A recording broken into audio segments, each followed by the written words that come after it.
here we are in beautiful Quartzsite, Arizona, in the desert, Sonoran Desert. And this place has gotten more people and more people. We've got neighbors across the way, neighbors over here. We got a nice green, army green bread truck and a C-Class Toyota over there. Got people across the way. Everybody here living the fantasy freedom experience of being out in the desert and not having to see any traffic lights or anything like that. Not having to pay electric bills, or it's just a beautiful way to spend a winter, especially where we live, which I love, by the way, up in Overgard. It's 7,000 feet, and it's freezing cold there. When I got up this morning, it was 18 degrees there with a high today of like 36 or something. And that's just not enough fun.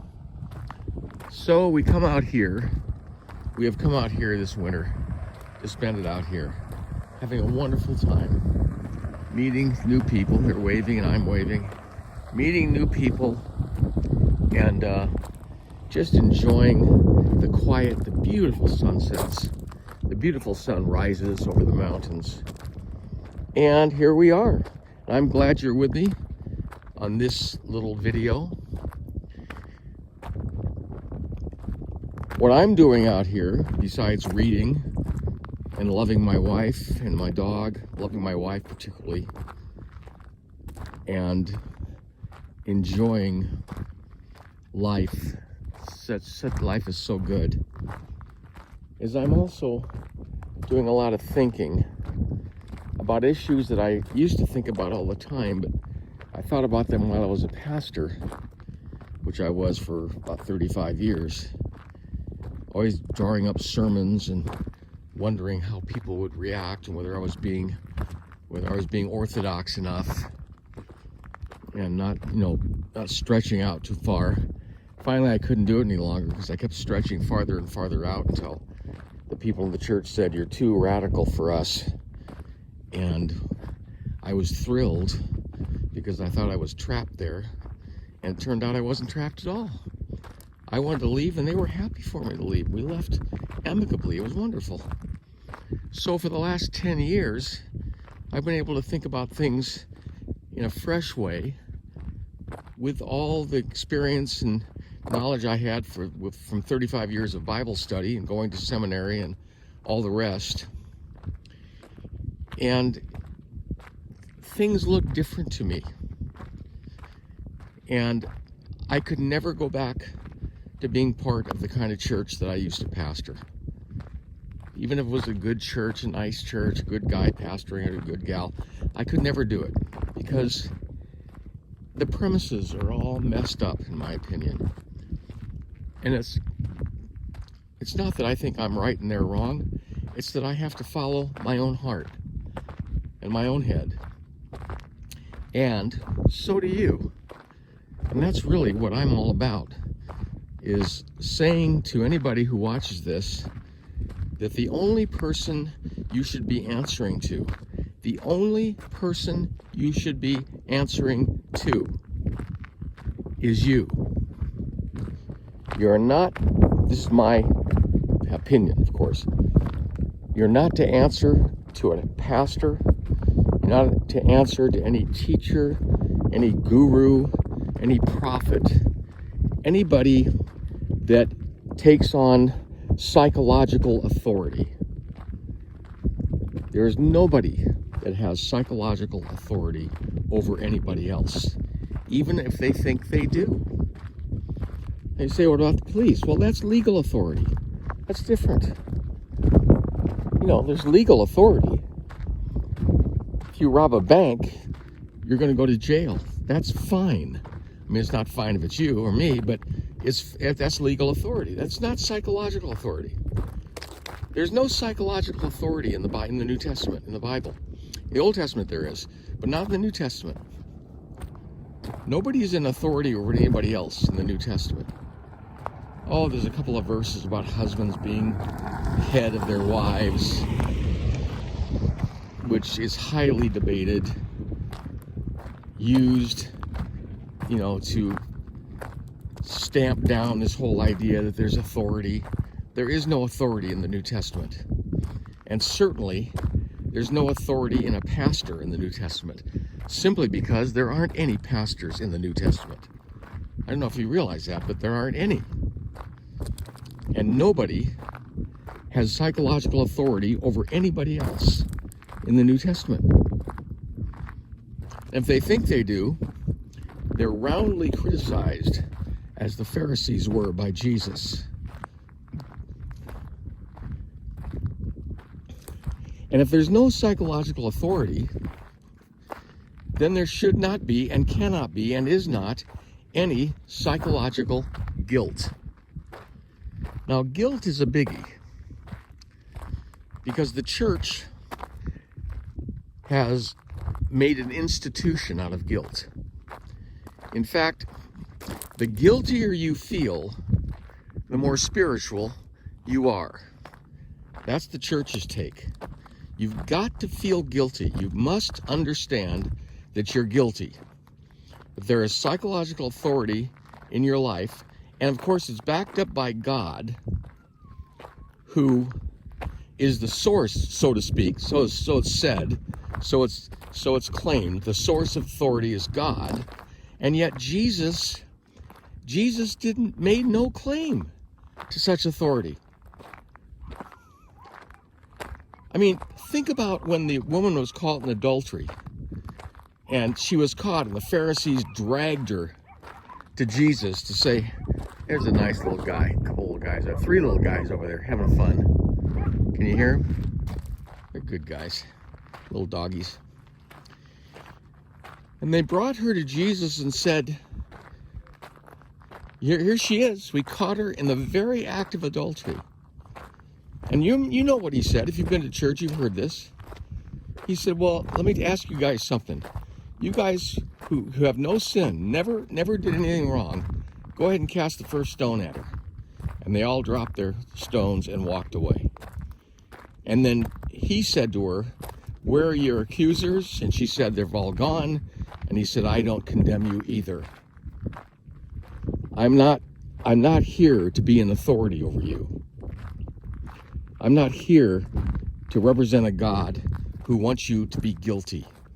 That all came later. It all came later. It came after he was gone. It was all added into everything after he was gone. So guilt is a big one. And it's so big that I've had to think about it and struggle with it and deal with it myself, because I've lived under guilt myself. And exactly, it's psychological guilt, because I haven't broken any laws. I don't even speed. I don't cheat on my taxes. I don't cheat on my wife. I don't have any legal guilt that I'm aware of. And yet I struggle and have struggled, not so much anymore, but I've struggled mightily with guilt because I was taught to. I was taught from when I was a child. Even Santa Claus is coming to town. You better not watch out. You better not shout. You better not cry. I'm telling you what. Santa Claus is coming to town. Our whole image of authority is psychological. Look out. And it's been attributed to God. Look out. God is watching. God's watching. Look out. You better do what we say. You better do what the pastor says. You better do what the prophet says. And so the whole church setting has been shrouded in moralisms of what you should not be doing, what you should be doing, what you must not do, what you must do, and the guilt that arises, the guilt that you're supposed to feel if you violate any of these things. Psychological guilt. None of it's legal guilt. It's psychological guilt. And it's invented by people. Just like you and I, people. They're just man-made edicts. And Jesus comes along, and why did they kill him? Because he wouldn't do that. I mean, even from the cross. And this is just, this is just sort of the, I guess, the coup de grace against the idea of guilt, is when Jesus prayed to the Father among his last words, and he said, Father, forgive them. Talking about all of us, the ones that killed him, and all of us, forgive all these people. And he could have said anything. He could have said, forgive them because they're guilty, and I want you to forgive them. He could have said, forgive them because they're depraved and sinful in nature, and they'll be cleansed by their faith. Forgive them because, all these reasons that the church uses to keep us guilty. But he didn't say any of that. He said, Father, forgive them. You know what he said? For they know not what they do. They don't know what they're doing. They are ignorant of the hypnotism that they've fallen under. And that is what you and I are free to come out of if we want to. The hypnotism, the charade, the con that somehow you're guilty and you need to be in church to make sure your guilt is taken care of. Even so, such a situation, such a set of assumptions, such a moralism exists nowhere in the teaching of Jesus, nowhere in the Gospels. Jesus didn't come to proclaim guilt. He came to proclaim the captives. The captives are free. Set the captives free. And he went around welcoming and loving and touching and embracing and ministering to everyone. He didn't care what the people in authority, the religious leaders, or anybody else thought about them, whether they were guilty or innocent, that none of them were guilty in Jesus' eyes. None of them. And so we've inherited, for the last 1,700 years, generation after generation after generation of the institutional issue of guilt. And it is institutional. It is part of the church's institutional program. Guilt. It's a biggie. And of course, if you want people to keep coming and you want people to feel like they need to be there, guilt is a good way to do it. Make them feel guilty, so they got to come back. Because where will your guilt be taken care of? It'll be taken care of on Sunday when the pastor lays hands on you and blesses and forgives you. Or when you go into the confessional with a priest and you're forgiven, say so many Hail Marys and so many Our Fathers, and your guilt will once again be cleansed, at least until you get back out in the streets and it starts all over again. So I'm telling you here right now that I am no longer conned by institutional or psychological guilt. And you don't have to be either. If you're willing to deal with the payoffs of feeling guilty, because that's what keeps us feeling guilty, are the payoffs. And the payoffs are that I get to feel sorry for myself, I get to feel like a failure, I get to need ministry, I get to need to go up to the front one more time and bawl and cry and get forgiveness and get people to pray for me. All these payoffs that I get to be noticed by the pastor, and I get to feel like I'm okay. All these payoffs of feeling guilty. I feel like I'm spiritual. I feel like I'm doing the right thing because I'm so aware of my guilt. If you're willing to look at those payoffs and decide you don't need people to feel sorry for you, you don't need to feel like you need the pastor's approval, you don't need to feel like you're victimized or like you're self-pitiful and need care and counseling and comfort, you don't need to go up and cry or or beg or anything else one more time. That you are just who you are and you're okay. Then you'll find that the need for guilt evaporates. And you realize that there is no such thing as justified or acceptable psychological guilt or institutional guilt. Yeah, if you run through a red light and you get a ticket, yeah, what are you guilty of? Running through a red light. But you're not guilty of being you. And that's what is so debilitating to so many people. Just feeling guilty. And then they go to church where they're sort of relieved, but at the same time, they're blessed and comforted and praised for realizing how guilty they are and being honest about it. And that keeps you and me in the same loop over and over again.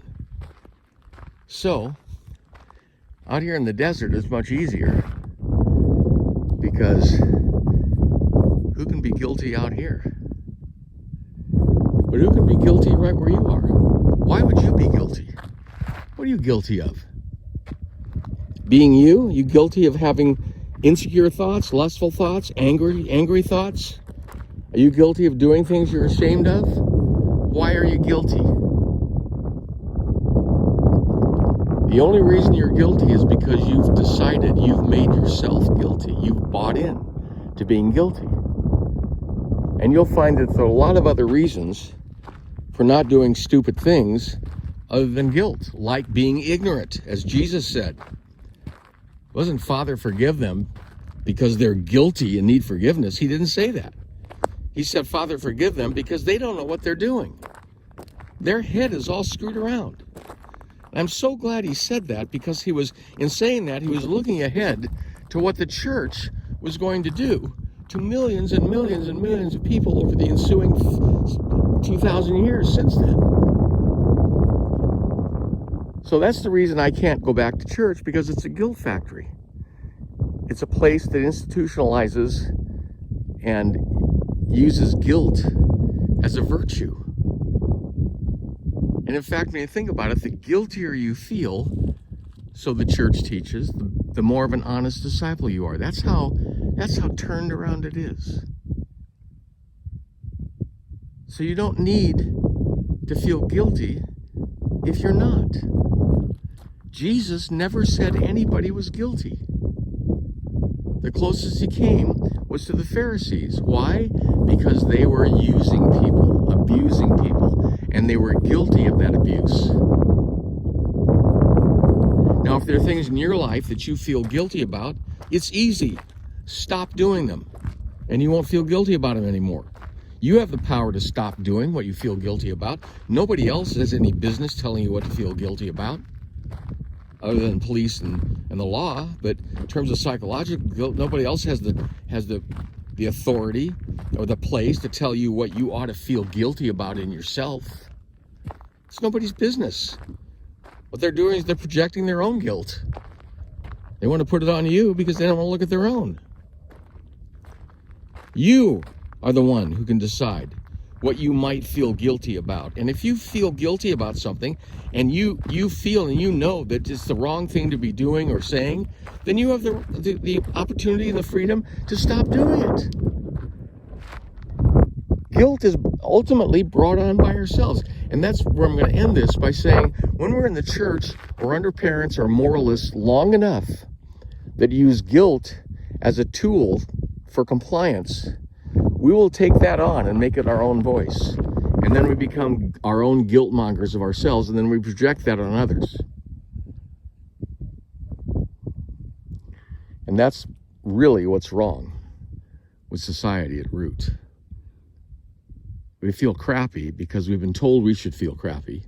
And then we don't want to feel crappy, so we throw it on other people. We get angry and we throw it on other people, and we want them to feel crappy because we don't want to feel crappy. And the only way out of that for you and for me is in you and me alone. When you have the courage and the determination and the revelation to understand that any guilt you feel, you're putting on yourself. And when you take it apart and look at whether it's anything that you're doing or not, or it's just a sense of guilt, then you can separate those out. And if you're doing things that make you feel guilty, stop doing them. And they won't make you feel guilty anymore.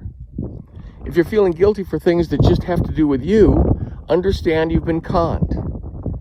And take a look at the payoffs you get from feeling that guilt. The self-pity, the anger, the resentment, whatever you feel, whatever payoff you get from accepting that kind of guilt, you can deal with the payoffs. And if you deal with the payoffs, decide, I'm not going to go for self-pity anymore.